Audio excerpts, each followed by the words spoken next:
Salut à toi, pensée du jour numéro 396 ou 396 selon d'où tu m'écoutes.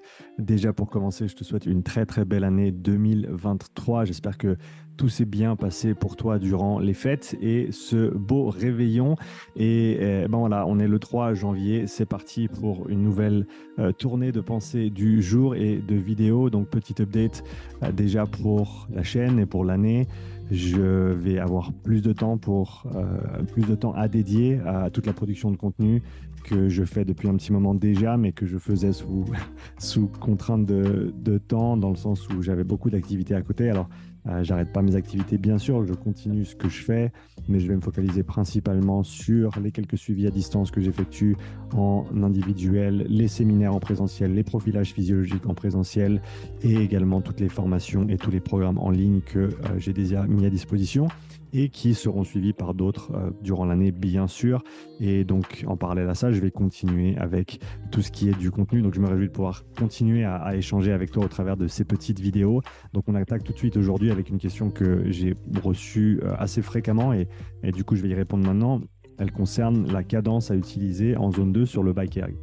D'ailleurs, sur le sujet du biker, je viens de sortir un article une ressource, si tu veux bien, qui va te permettre de connaître tous les détails du bike erg en détail et de savoir exactement comment l'utiliser, comment il est construit. C'est, si tu veux bien, une fiche technique, un article détaillé sur le bike erg, un guide d'utilisation.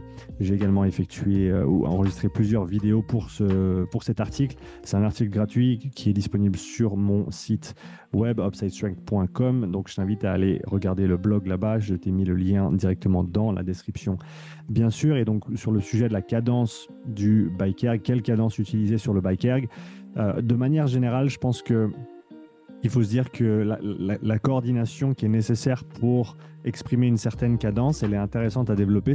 On va dire que ça peut être une compétence annexe, une compétence technique sur le vélo qu'on peut développer.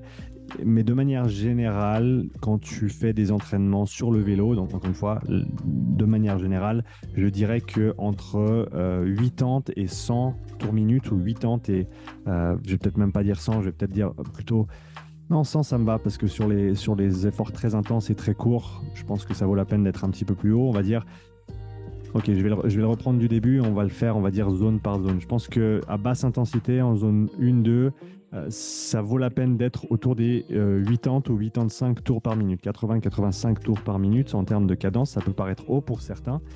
Une chose que je vois, c'est que notamment chez les crossfitters, ils ont tendance à vouloir monter le damper, la résistance, très très haut et vont ensuite du coup tourner à très très faible cadence, ce qui je pense est contre-productif.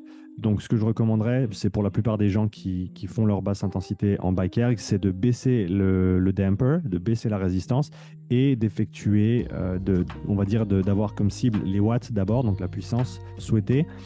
Ensuite, en second, la cadence, qui encore une fois devrait être autour des 80-85 RPM. Et en troisième lieu, la résistance. Donc la résistance n'est pas, on n'ajuste pas la résistance de la même manière sur le vélo que ce qu'on ferait sur un rameur ou sur un ski erg. Le rameur et le ski erg, très souvent, on va ajuster notre damper au départ pour avoir un certain facteur de résistance qui nous correspond et qui correspond aussi à l'effort qu'on va effectuer. Mais ensuite, on va pas changer cette résistance. Même si on change d'intensité pendant la séance. Alors que sur le vélo, eh ben, tu ne vas pas vraiment avoir le choix parce que si tu es tout en bas en termes de résistance, tu peux pédaler aussi fort que tu veux. À un moment donné, tu vas pédaler dans le vide, tu vas pédaler dans la semoule, il n'y aura plus rien. Donc il faut monter la résistance pour pousser plus de watts.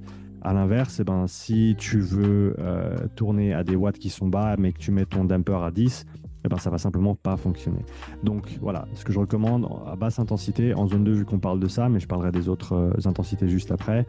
En zone 2, tu te focalises sur 80 à 85 ou 80 à 85 tours par minute en termes de cadence sur le bike erg. Ça, c'est, on va dire, la cible. Ce que tu vois chez les cyclistes entraînés, c'est qu'ils ont une capacité de coordination qui est plus élevée de par leurs entraînements simplement, et ils vont avoir tendance, même à basse intensité, à tourner assez vite, 85, des fois 90 ou 90 tours par minute, des fois même un petit peu plus haut, ce qui n'est pas une mauvaise chose à mon avis, ce qui est une bonne chose même, dans le sens où, encore une fois, cet aspect de coordination du coup de pédale, qui est un facteur de performance, si on veut bien, un facteur technique de performance, qui se doit d'être abordé à un moment donné. Donc je pense que ça peut être intéressant de pousser ces tours minutes vers le haut.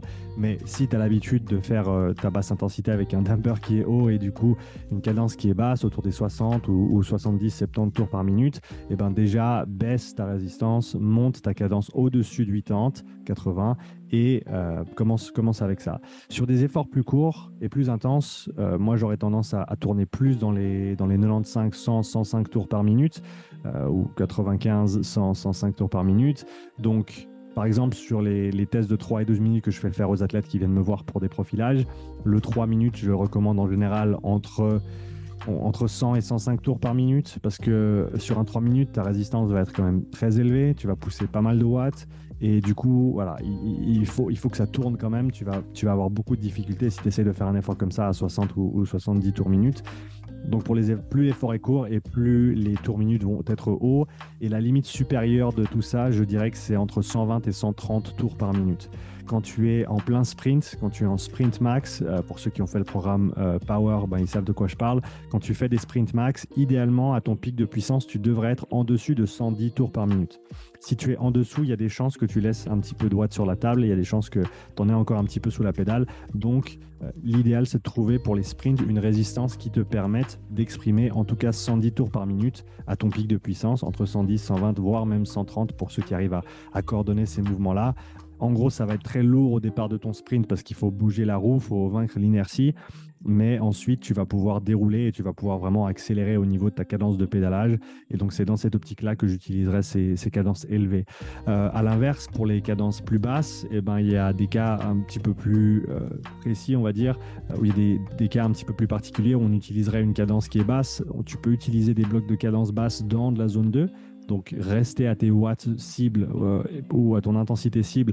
Par contre, baisser, du coup, monter la résistance et baisser les tours par minute, mais pendant des blocs un petit peu plus restreints, pas pendant une séance complète nécessairement. Et après, il y a aussi des efforts de type tempo, donc zone 3, où là, on va souvent voir du travail de cadence assez basse. C'est, si je ne me trompe pas, des types d'entraînement qui sont assez utilisés par les grimpeurs aussi, dans le sens où quand tu grimpes, tu vas devoir pousser. En gros, chaque coup de pédale, tu vas devoir fournir plus d'efforts et donc d'avoir cette cadence qui est basse et donc un effort par coup de pédale qui est plus important, ça permet de se rapprocher peut-être un petit peu plus de ces demandes spécifiques-là. Et je pense qu'il y a d'autres cas qui peuvent être intéressants, notamment si tu t'entraînes pour de la marche en montagne par exemple, ou de la peau de phoque, des choses comme ça, sur ton vélo le reste de l'année, avoir des blocs de cadence basse, ça peut être super intéressant parce que du coup, ces coups de pédale seront plus lourds et s'apparenteront un petit peu plus au fait de devoir bouger ton poids de corps sur un pas ou deux, même si l'amplitude n'est pas nécessairement la même, etc. Ça reste intéressant dans ces paramètres-là. Donc voilà, j'espère que j'ai couvert la question en détail. Zone 2, entre 80 et 85 tours par minute en général. On peut toujours aller plus haut, on peut aussi aller plus bas dans certains cas, et des cadences qui vont être plus élevées pour des efforts plus intenses. Également, c'est ce que je préconiserais. Encore une fois, si tu veux toutes les infos sur le Bike Erg, va checker l'article que je te mets en lien dans la description. Si tu apprécies le contenu comme d'habitude, n'oublie pas de me laisser un like parce que moi, ça m'aide et ça me fait plaisir. Laisse-moi un commentaire, comme d'habitude.